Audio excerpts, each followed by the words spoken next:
Bonjour et bienvenue pour ce nouvel épisode de la série À voir. Le film d'aujourd'hui s'appelle Appaloosa.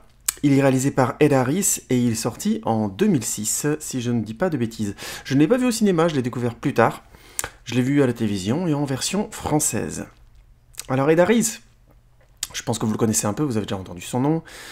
C'est un acteur avec plutôt une grande carrière, avec des films excellents comme History of Violence de David Cronenberg, des films moins excellents aussi, mais où il était très bien comme The Rock de Michael Bay, The Truman Show, Stalingrad de Jean-Jacques Hano, enfin bref, sacrée carrière d'acteur, et un acteur qu'on a, je pense, difficilement raté parce qu'il est juste très bon.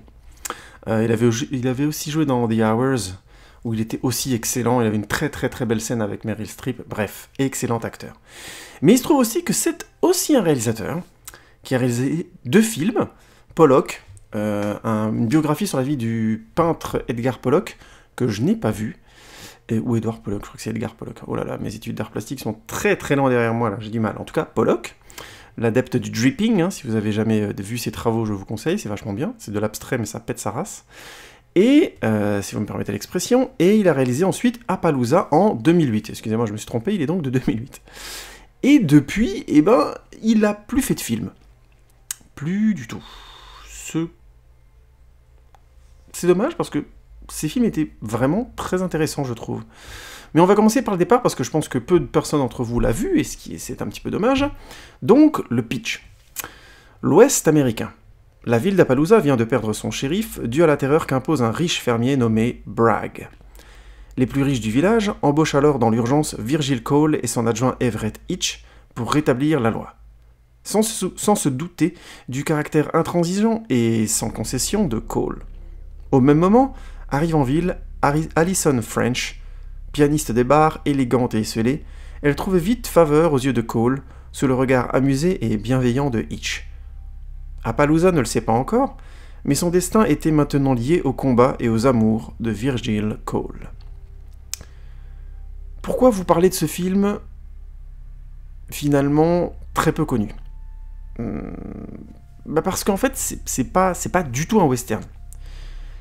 Faut m'entendre, il y a tous les éléments du western, il y a des grands tireurs, des bêtes du duel, des super tireurs au pistolet donc, des amitiés viriles, des méchants patibulaires et violents, des femmes en détresse à fort caractère, un village de western avec des autochtones dans la terreur, des duels, des poursuites, etc. Et pourtant, je trouve qu'il est difficile de dire que ce western a comme enjeu principal d'être un western. Je peux même dire que les vrais enjeux du film sont les relations amoureuses. C'est limite un soap opéra. Alors, en beaucoup mieux écrit, je vous rassure tout de suite, c'est pas pour ça que je vais vous en parler. Je vais vous en parler parce que c'est très bien écrit et que c'est pas juste un soap opéra. C'est ça que je voulais dire. En fait, c'est adapté du livre de Robert B. Parker, que je n'ai pas lu, mais Ed Harris a exprimé le fait qu'il avait eu, en lisant ce livre, un grand intérêt pour la relation entre les personnages de Cole et de Hitch. Et effectivement, au début du film, c'est un archétype de relation de cowboy de western assez classique. Ils parlent peu, le peu qu'ils disent, c'est très fort, c'est très concret. Ils évoquent notamment les rapports à la justice, donc le meurtre et la justice, puisque les choses sont liées dans l'Ouest, dans l'époque du western, de manière froide. Donc chaque parole a beaucoup d'importance, comme ça, une lourdeur de sens. Il y a une relation qui est pour eux évidente entre la justice, être shérif, les meurtres et les procès. Ce qui crée du coup une évidence d'action parce que Cole et Virgil sont d'excellents tireurs et donc doivent se servir de la justice de manière froide et implacable. Et du coup, ils sont soudés par une très forte amitié puisqu'ils sont constamment dans une zone limite de l'existence où ils sont toujours à 2 doigts de se faire tuer, de se faire flinguer. Mais comme le film est vraiment bien écrit, du coup leur relation devient vite plus complexe, plus dense que ça. Traitant dans le film, Cole, donc le chef du duo, cherche souvent ses mots et les demande à Hitch, qui les lui donne quasi tout le temps. Ça inverse très vite le rapport de force. Cole, c'est le chef, mais il a besoin de Hitch. Hitch, par contre, on ne comprend pas forcément pourquoi il reste avec Cole. C'est plus ambigu. C'est de l'admiration, c'est de l'affection, une forme d'amour peut-être. Amour physique, non, hein, mais un sentiment étrange. Et même si Hitch et Cole sont clairement hétérosexuels, c'est une relation intime très forte, mine de rien. Et cette relation, elle est mise en valeur dès l'arrivée de Ali French. Jusque-là, c'est un western assez classique, limite trop, j'ai envie de dire, c'est plat. C'est le méchant tue le shérif parce qu'il est méchant, le héros arrive et menace le méchant parce que bah, c'est le méchant, hein, donc originalité sur 20. Mais dès la rencontre avec Ali, le film réel, en quelque sorte, commence. Virgil Cole est en fait un homme à l'ancienne. Il est taciturne, mais poli, rustre par manque d'éducation, il est réellement gentil, et pas dénué de charme. Surtout quand il parle peu, parce que dès qu'il se met à parler beaucoup, et surtout de femmes, bah il est un peu ridicule, quoi. Ridicule mignon, hein, mais ridicule. Et Ali, visiblement, elle est douée pour la séduction. Elle démasque rapidement le manque d'expérience de Cole, et en plus devant Hitch. L'humiliation est telle que Cole tabasse, massacre un mec éméché, mais limite pour rien, quoi. Enfin, c'est même pas limite, pour rien du tout, quoi. C'est une violence qui est clairement due à l'humiliation d'être intimement dévoilée à une femme et à Cole. Je spoil un peu, mais c'est une scène géniale. Elle est vraiment génialement écrite. C'est le mythe du cow-boy taciturne, du pistolero juste et droit, qui est mis à mal parce que, bah, enfin, il est enfin en face d'une vraie femme. Et c'était un petit peu le problème du western classique. On avait souvent des archétypes de femmes fortes, droites, justes, victimes et soutien du héros. Heureusement, il y a des films qui ont changé ça depuis un moment, hein. Je parle de The Hateful Eight et bien d'autres. Mais pas souvent, selon moi. Il y a eu des persos féminins comme ça qui servent autant à pointer les failles réalistes du héros. Notamment la vision idéalisée parce qu'elles étaient des visions idéalisées de la femme de cow-boy. Vous voyez la gentille fermière qui s'occupe des enfants et qui surtout n'a pas d'autre désir, quoi. Qui est une sorte d'archétype qui est absolument irréaliste parce qu'elle se contente de quelque chose qui est beaucoup trop aride. Ici, le personnage de Ali est aussi un peu cliché, hein. C'est la femme volage parce qu'elle a peur d'être seule, donc c'est pas non plus très original ça. Mais l'effet est réussi dans le film, parce que le contexte du film est limite barbare. Les méchants et les gentils, comme Cole et Hitch, sont des tueurs de sang-froid, qui en plus ont pas peur de mourir, c'est-à-dire que grosso modo, ils s'accordent une importance relative à la vie, ou à ceux qui tiennent à leur vie d'ailleurs, dont leur compagne, techniquement. À partir du moment où tu tiens pas trop à ta vie, tu tiens pas trop aux gens qui tiennent à toi. Vous voyez ce que je veux dire? Il y a quelque chose comme ça d'assez pervers. Et je trouve que le film est réaliste sur ce point. Les femmes sont loin des hommes dans le contexte violent des westerns, techniquement. Il y a donc forcément un rapprochement quelque part plus fort entre les hommes, entre hommes, voilà, que de leurs compagnes. Les hommes sont plus proches de leurs compagnons que de leurs compagnes, quoi. Et je veux pas spoiler trop parce que le film a de grande qualité, mais le rapport entre les hommes et les femmes est vraiment très bien écrit, et clairement, c'est le sujet du film, ou un des sujets vraiment porteurs principaux. Parce que la relation homme-homme est aussi très importante, hein, puisque la relation entre Cole et Hitch est clairement le nœud central du film. C'est un western qui est classe, qui est bien fait, avec des scènes de duel bien foutues, hein.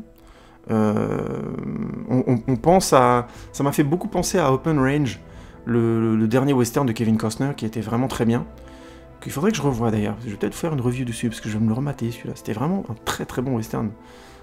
Bref, je veux pas trop en parler, parce que ça fait longtemps que je l'ai pas vu, mais j'avais de très bons souvenirs de ça. Et le côté sec des duels, notamment, très direct, très froid, il n'y a pas une sorte de montée en crescendo avec un étirement du temps, quoi. C'est-à-dire qu'une fois que le duel il est annoncé, on y fonce, et il arrive de manière sèche, directe, il n'y a pas comment dire, d'emphase dans la mise en scène à cet endroit-là, mais du coup c'est très sec et très violent. Il y a vraiment une ambiance de passage de barbarie frontale à de la barbarie bureaucratique, entre guillemets, dans l'histoire, le western faisant la liaison, entre guillemets, entre une période vraiment sauvage et une période, on va dire, un peu plus moderne, qui, je trouve, est vraiment bien amenée dans le film. Mais en même temps, c'est un bon western, je trouve, sans plus. Il est bien comme western. Mais si c'était qu'un western, je vous en aurais pas parlé, entre guillemets, à ce niveau-là, parce que c'est juste un western. Mais par contre, c'est un excellent mélodrame. Parce que le film sait être ambigu sur des questions complexes. Je vais donner un exemple. La scène du début de rencontre avec Ali, quand Cole tabasse et massacre le mec, Hitch, il est obligé à un moment donné de maîtriser Cole, il le ceinture. L'étreinte, elle est limite longue. Sous le regard terrifié de Ali, hein, qui est complètement choqué par la réaction de Cole. Il y a quelque chose, mais en face, il y a quelque chose vraiment du rapprochement physique des deux hommes qui est maximal. Et en plus, c'est une image forte parce que Cole calme réellement, est réellement calmé, entre guillemets, par Hitch. Il y a vraiment, dans la mise en scène et frontalement, entre Cole et Hitch, un rapport de confrontation, de camaraderie et tout ça, mais aussi d'apaisement physique. Qui n'est pas sexuelle, encore une fois, mais qui est à la frontière. Surtout dans cette séquence, comme elle est mise en scène et comment les personnages sont l'un avec l'autre. Plus tard dans le film, Hitch est gêné de voir... il est limite jaloux à l'annonce que Ali lui fait qu'ils vont s'installer et acheter une maison avec Cole. Et le film insiste vraiment sur cette complexité émotionnelle de Hitch envers Cole, tout du long. Par petites pointes comme ça, on comprend qu'il a un problème vraiment avec Ali et avec sa relation avec Cole, mais plus clairement parce qu'il a un rapport ambigu avec Cole. Et du coup, là, je suis obligé d'en parler, mais le casting aide beaucoup à la densité du film. Il est très bien dirigé, mais les dialogues sont vraiment simples et directs. Et du coup, c'est pas évident à jouer. Et là, heureusement, on a un casting 3 étoiles, puisqu'on a dans le rôle du personnage principal, non, de Cole Virgil, parce que Hitch est aussi un personnage principal. Dans le rôle de Cole Virgil, on a Ed Harris, donc le réalisateur lui-même, qui est bien sûr excellent dans le rôle, qui joue très bien le pistolero shérif fort, et en même temps fragile. Et il est vraiment bon aussi dans les passages plus intimes, où on sent qu'il est un peu perdu. C'est un très beau rôle, et il le joue très bien. Ce pistolero absolument froid, qui face aux femmes est complètement... perdu, quand on l'emmène dans les zones d'ambiguïté de la séduction, il devient comme un gosse qui pète les plombs, c'est vraiment excellent, et Ed Harris le joue très très bien. C'est un personnage intéressant, et Ed Harris le met très bien en scène, et le joue très bien. Hitch est joué par Viggo Mortensen, qu'on présente plus évidemment, Aragorn et tous les rôles qu'il a pu avoir. Il est charismatique, mais juste assez effacé pour être derrière Harris. Il est excellent en adjoint attentionné, fidèle ami, très ambigu pour le coup, de mon point de vue. Même si encore une fois il n'y a rien d'homosexuel dans la mise en scène, je trouve qu'il n'y a rien qui peut affirmer ça, et en ce sens la fin du film est très complexe et lui est excellent de bout en bout à jouer ce cow-boy comme ça avec une moustache un peu grande mais pas trop non plus pour que ça ne rende pas guignolesque, en étant beaucoup dans le silence comme ça, c'est vraiment très très bon. Et Ali French est jouée par Renée Zellweger, qui est excellente aussi en femme volage, mais qui veut vivre et survivre à une époque violente et sèche pour les femmes. Elle veut vivre et survivre, j'insiste. Elle ne veut pas se contenter de survivre ou d'être qu'on prenne soin d'elle, elle veut se sentir vivante au quotidien. C'est un personnage beau et complexe, vraiment, et Renée Zellweger le joue très bien, je trouve.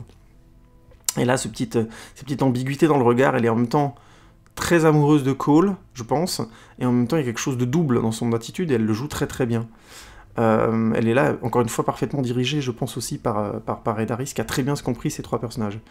Le méchant, qui s'appelle Bragg, est joué par Jeremy Irons, qui fait du Jeremy Irons, mais de très bonne facture. Moi j'ai jamais eu de problème avec les prestations de Jeremy Irons, sauf quand il cabotine, hein, ça lui arrive.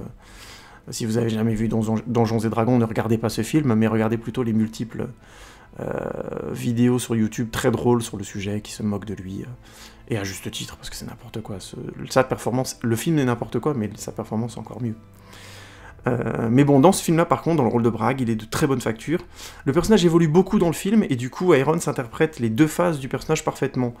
Il est aussi bien un sauvage un peu bourru au début, qu'un homme, comment dire, séduisant et politique vers la fin, c'est impeccable. On a aussi Lance Henriksen dans un petit rôle... qui est très très bien. Lance Henriksen, le robot dans Alien 2, qui joue le président de la Yutani, je sais plus comment ça s'appelle, Weyland Yutani, l'entreprise qui envoie les gars chercher les aliens dans l'espace, dans la série Alien. Donc il y joue plusieurs rôles dans plusieurs films. Voilà, excellent acteur de la série Millennium, si je dis pas de bêtises, qui joue Vincent Black, bref, très bon acteur. Et qu'il a un petit rôle, mais qui est aussi impeccable dans le rôle d'une sorte de pistolero comme ça, aussi dangereux que Cole connaît depuis des années. Marche très bien aussi. Donc tout simplement un casting solide, pour un western solide, mais surtout un excellent film d'amour. C'est un film à voir, parce qu'il est surprenant. C'est un western, certes, mais c'est surtout un très bon film sur l'amour, avec un départ archétypal pour aller vers une histoire réellement singulière, typiquement un film singulier, ce que moi j'apprécie. Un vrai film d'amour à voir, avec du bon western dedans, pas un chef-d'œuvre, mais assez original pour mériter un visionnage. Il est vraiment à voir, ce film, je pense. Voilà, je vais m'arrêter là, c'est une petite review, sans spoiler, je vais faire une partie spoiler. Merci en tout cas à ceux qui m'ont écouté aujourd'hui. Si vous l'avez pas vu, allez le découvrir et venez écouter la partie spoiler ensuite. Même si c'est pas de l'énorme spoil, je pense quand même que ça vaut le coup de le voir sans que je vous le spoil avant. Bon voilà, pour ceux qui s'arrêtent ici, un grand merci de votre écoute. Facebook, Twitter, partage, likez, commentez, évidemment, n'hésitez pas. Mais si vous l'avez déjà vu, on va attaquer une petite partie spoiler, je pense, parce que j'ai une interprétation de ce film qui est un peu particulière, et je trouve que c'est un bon film, tout simplement, ça vaut le coup d'en parler. C'est un très bon film sur ces thèmes, notamment. Donc, passons à la partie spoiler, et ceux qui veulent aller voir le film avant, à bientôt pour écouter cette partie spoiler. Donc, c'est un film que j'aime beaucoup, parce que c'est un film qui va loin dans la complexité des rapports humains. C'est limite un film fausse piste au départ. Le début joue sur une importance de Bragg le méchant, qui est très importante, puisque c'est la première séquence du film, mais très vite, le sujet du film, Cole, Everett et Ali, donc Virgil, Hitch et Ali French, deviennent le vrai sujet du film. Et l'évolution de leur relation est très intéressante. Alors je vais vous faire un petit historique rapide de ça. Ali comprend vite que Hitch est plus intelligent que Cole, notamment avec les femmes, et du coup, elle lui fait des avances, et quand Hitch se refuse à elle, elle ment à Cole par vengeance. Et là, ce qui est classe et qui est direct dans le film, Cole dit clairement qu'il fait plus confiance à Hitch qu'à Ali sur le sujet, et que, voilà, il dit clairement, elle ment, Hitch me dit la vérité, t'as essayé d'avoir une relation avec lui, et il n'a pas voulu. Mais dans le même temps, Cole explique à Hitch que Ali est le meilleur parti qu'il pourrait jamais espérer, c'est-à-dire qu'elle est propre, elle s'exprime bien, et c'est grosso modo pas une pute. Hein. Alors je sais, ça peut paraître hardcore dit comme ça, mais au départ c'est une vision qui est vue un peu comme naïve, qui est perçue comme naïve par Hitch, puis Hitch voit que Cole est conscient que Ali est volage, mais il ne lui en veut pas, il l'accepte telle qu'elle est. Cole est conscient qu'il ne pourra pas avoir plus, et quelque part il ne veut pas plus. Pour résumer, hein, quand je disais avant qu'il est content que Ali soit pas une pute, Cole c'est un homme à prostituer à SCO, hein, jusque là. Voilà, ça se résume à ça. C'est les propos du personnage dans le film, hein, clairement. C'est lui-même qui se présente comme ça. Hitch, lui, il entretient une relation avec une prostituée, alors donc il est hétérosexuel, tout comme Cole, mais en même temps, quand il est avec cette prostituée, à chaque fois qu'on le voit avec cette prostituée, il parle de Cole. Et que de Cole, d'ailleurs. Puis quand Bragg revient clean, donc après avoir évité l'exécution, et qu'il revient en homme d'affaires, en achetant l'hôtel de la ville et tout ça, et qu'il couche avec Ali, c'est Cole qui le coince. C'est Cole qui en a conscience et qui veut laver l'honneur de son ami, qu'est-ce que je raconte, n'importe quoi. Je me suis trompé, excusez-moi. Cole est coincé par la situation, pardon, j'avais mal pris mes notes. Comme Bragg est devenu un mec très important, qu'il couche avec Ali ou non, Cole il veut rester dans cette ville, il a acheté une maison, il veut s'installer avec Ali, donc il peut plus faire le pistolero n'importe comment. C'est le shérif, il veut garder son poste.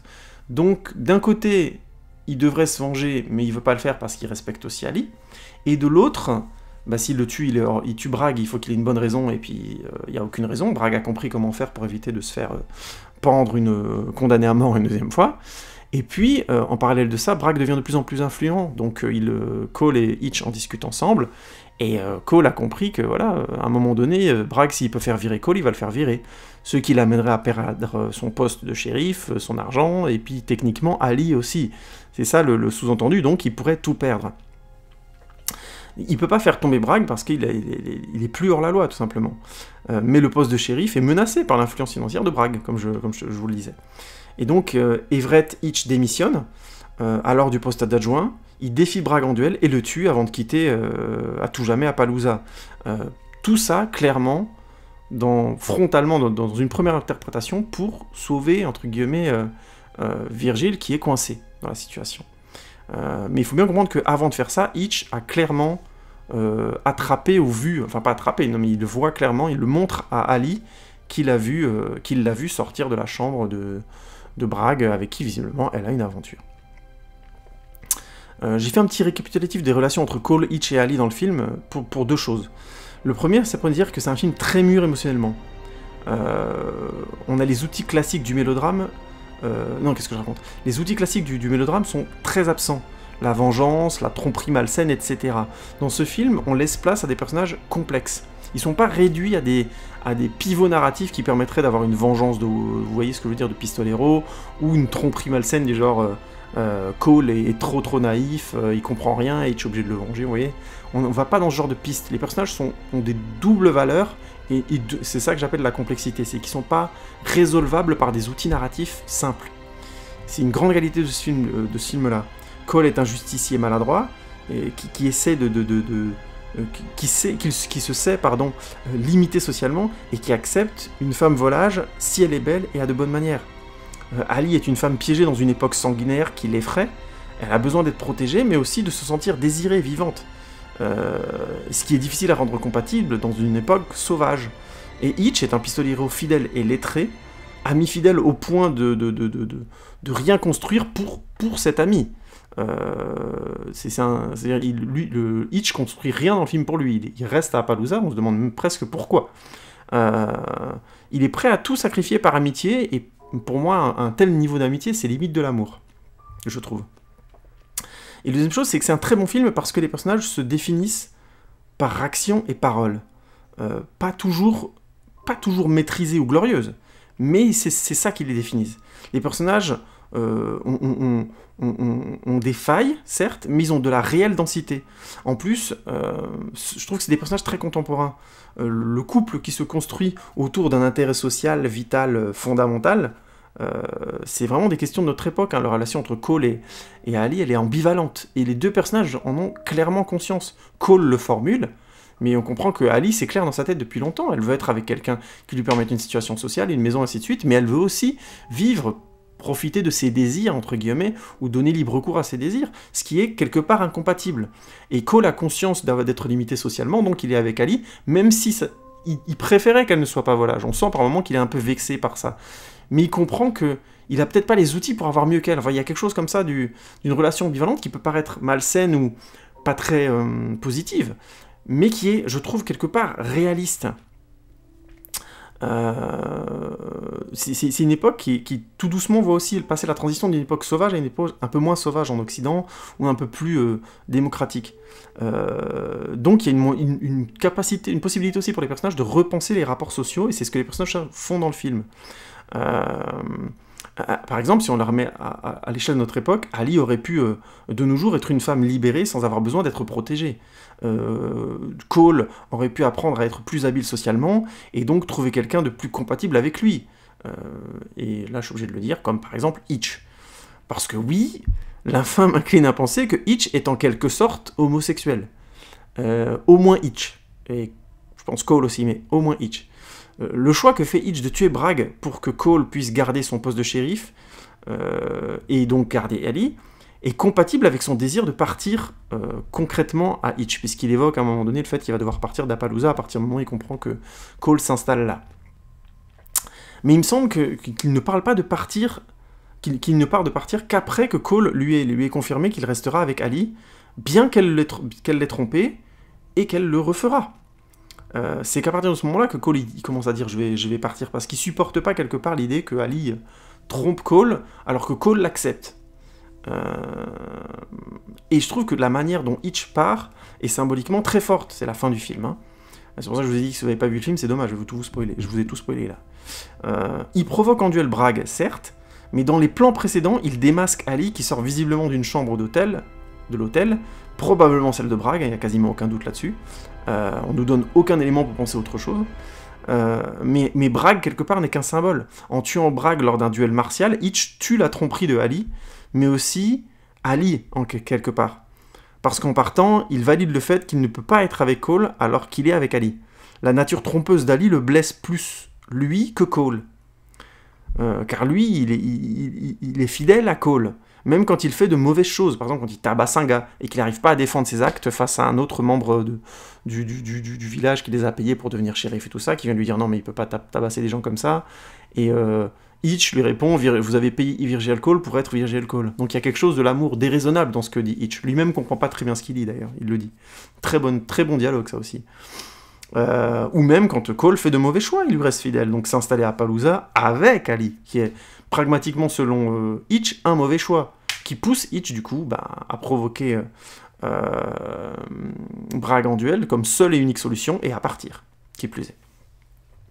Et même si Hitch croise en partant la prostituée avec qui il est en relation durant tout le film, et qu'il lui fait un signe affectueux avant de partir, le film ne montre jamais une discussion avec elle sur eux. Il n'y a jamais de plan d'avenir ou de choses réellement construites entre Hitch et cette prostituée. Au-delà du fait que Hitch soit, entre guillemets, plus lettré et peut-être du coup plus labyrinthe émotionnellement, puisque connaissant plus de choses, ne pouvant envisager une relation avec une prostituée ou une femme, hein, tout simplement, je me pose la question, le film n'y répond pas.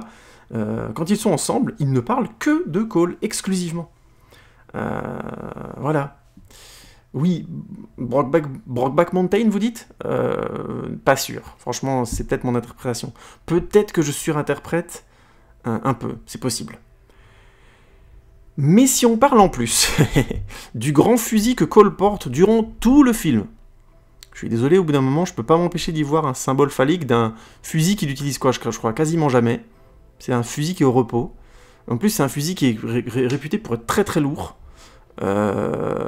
C'est marrant, c'est un fusil endormi, il y a comme un coming out impossible. Je sais, je suis en train de faire probablement de l'insurinterprétation, mais comme c'est un film où tout est très sec, je trouve qu'il laisse la place à cette interprétation-là, dans les interstices, dans les espaces d'interprétation entre ce que les personnages disent et ce qu'ils font.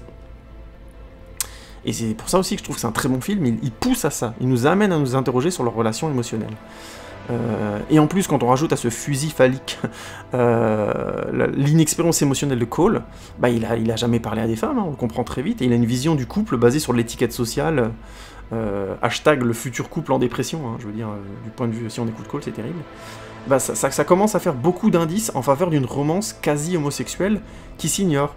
Hitch aurait peut-être les outils de l'imaginer, Cole pas du tout, il est trop inexpérimenté, il a toujours été éduqué et pensé, il s'est pensé comme un hétérosexuel, et du coup, ça n'a jamais pu germer comme discussion entre eux. Peut-être que Hitch l'a pensé de loin, mais je crois pas non plus, je pense que lui aussi a été éduqué comme ça. Mais, malgré toute mon interprétation, le film étant intelligemment subtil, je sais, c'est un peu fort comme expression, mais bon, je la valide, il est intelligemment subtil. Il peut aussi être vu comme une amitié virile, profonde, qui va au-delà de l'amour de couple, car parce que c'est une relation plus stable, moins tempétueuse que l'amour, à laquelle on peut accorder une confiance du coup plus sereine. Hitch est en ce sens l'ami parfait, celui qui est toujours là, avec un regard compatissant et respectueux, l'ami à qui on peut faire une confiance franche et directe, mais qui sait aussi partir pour laisser place à l'amour, à la famille. Cette véritable amitié qui sait laisser partir l'autre, car c'est le bonheur du véritable ami qui compte, et pas le nôtre, à ses dépens, qui est le plus important. Oui, c'est une idée que je trouve que peu de films traitent, mais cette idée aussi que l'amitié a aussi un temps face à la famille, face à l'amour. C'est terrible, mais c'est complexe, mais c'est aussi une réalité, je pense, de l'acte de grandir, d'avancer, d'avoir des gens en qui on compte et qui sont des amis très forts. C'est leur capacité à ces amis-là aussi, de ces amis-là très proches, les plus intimes, je pense vraiment là des meilleurs amis, dépendent notre propre bonheur et de leur capacité, notre propre bonheur, j'en perds mes mots, excusez-moi, dépend aussi de leur capacité à nous laisser la liberté de construire ce qu'on est en train de construire. En termes amoureux, en termes de couple, en termes de tout ce qu'on peut faire pour une famille ou autre, ou en projet ou quoi que ce soit. Parce que ce temps-là, évidemment, on l'a plus pour eux. par définition. Donc voilà, donc c'est un geste d'amitié très fort que fait Cole de partir pour laisser la place totalement à Ali et à l'histoire de famille que visiblement Virgile veut créer. Et clairement, le film peut être aussi lu comme ça. Et c'est très beau aussi, c'est très bien écrit. Et c'est assez inattaquable, je trouve. Perso, j'ai tendance à y voir une romance homosexuelle inavouée de la part de Hitch, parce que je préfère la complexité humaine qui amène à l'ambiguïté au cinéma, et je trouve que du coup ça a très bien sa place, notamment parce qu'il y a certains plans, je pense clairement qu'Ed Harris avait conscience de ça dans sa mise en scène, faut être clair. Et je pense qu'il voulait que le film soit lisible dans les deux sens. Ça me paraît assez frontal. Du coup, moi, pour revenir à ce que je disais, je préfère la complexité humaine qui amène à l'ambiguïté au cinéma. Je préfère quand le cinéma nous renvoie aux ambiguïtés de nos attitudes, de nos émotions. Quand le cinéma nous amène à admettre que nous sommes beaucoup plus compliqués que ce que nous pensons. Je préfère lire Appaloosa dans ce sens-là. Ça rend le film meilleur, mais je pense aussi que c'est clairement dans le film. Peut-être que je surinterprète un petit peu, avec l'histoire du fusil notamment, mais sinon je comprendrais pas pourquoi il trimballe un fusil aussi lourd, aussi grand pendant tout le film. Ça me paraît beaucoup trop un message sous-jacent, surtout d'un film qui joue sur des symboles par moment. Je vous passe les détails, mais comme vous l'avez déjà vu, je ne vais pas trop vous spoiler, mais il y a un moment donné où ils sont dans un train, les méchants vont arriver pour prendre le train, grosso modo, pas en otage, mais pour faire du chantage à Cole, et on voit à ce moment-là, juste avant cette séquence, on voit le train passer, et on voit, je crois que c'est un serval ou un coyote, je sais plus, comme symbole que les méchants, comment dire, l'animal est en train de guetter sa proie, quoi. Donc le film utilise par moments des pincées de symboles comme ça qui poussent à croire que c'est clairement une lecture symbolique et un double sens qui est voulu par le réalisateur. Mais ça arrive que par petits moments. C'est pas bourré de symboles, justement, et heureusement. Parce que ça peut être vu comme lourd aussi, les symboles dans les films. Dans les westerns, c'est toujours très, voilà, le désert, le cheval, vous voyez ce que je veux dire, les coyotes, les bottes de paille, enfin, faut faire attention à ce genre de truc, parce que c'est hyper cliché et très très très répandu dans le western. Mais encore une fois, je comprendrais que l'on me soutienne que Hitch n'est pas homosexuel, hein. Ça me paraît plausible aussi. Moi, je vais être clair, je pense pas qu'il soit homosexuel. Je pense qu'il y a quelque chose de l'homosexualité qui n'a pas pu germer entre eux. Notamment qui aurait pu vraiment avoir de la place chez Hitch. Mais ils ont été éduqués de telle manière que ça peut pas exister. Ça peut pas être présent. Et que du coup, Hitch se condamne à l'exil, en quelque sorte. Et comme le dit le film de manière très neutre, il sait pas de quoi demain sera fait, mais il aura sauvé le moment de bonheur de Cole, même si ce moment de bonheur est critiquable, discutable, c'est-à-dire vivre avec quelqu'un que l'on sait, entre guillemets, fondamentalement, puisque c'est l'attitude d'Ali et qu'elle l'assume en plus dans le film, dans la tromperie, mais qui en même temps est ce que Cole estime pouvoir avoir de mieux, donc c'est un peu une forme d'aveu, d'abandon, c'est-à-dire voilà, j'aurais pas mieux que ça, donc je reste là. Et c'est pas très joli non plus, c'est pas très positif sur une vie. Donc voilà, pour moi, le film, je pense pas que le film soit une happy end, c'est un film qui dit ils auraient pu être ensemble, d'une certaine manière, mais c'est ni l'époque, ni le moment, ni l'éducation pour que ça ait lieu. Alors qu'il y avait tout dans leur relation, dans la force de leur relation pour que ça existe. Bref, donc je préfère le lire comme ça, mais j'entends qu'on me dise sur ce film que ce n'est pas une relation homosexuelle, ou que ça n'est pas même en sous-entendu une relation homosexuelle. En ce sens, Appaloosa est un très bon film. Il est classique, certes, mais il est assez simple et direct pour permettre plusieurs niveaux de lecture, et ça, c'est le signe d'un travail de réalisateur accompli. Du coup, je pense que c'est vraiment dommage que Ed Harris n'a pas plus fait de film depuis, alors peut-être que, je sais pas, il a peut-être pas envie, mais c'est dommage parce que c'était un bon boulot, c'est vraiment un bon boulot ce film. Voilà, je vais m'arrêter là pour Appaloosa, je vous remercie beaucoup de votre écoute. Vous n'hésitez pas à Facebooker, tweeter, Instagrammer, commenter, liker, partager, ça fera toujours plaisir, et puis ça m'intéresse d'avoir votre point de vue sur les films. Et on se retrouve bientôt pour un nouvel épisode de À voir. Salut les amis, à bientôt.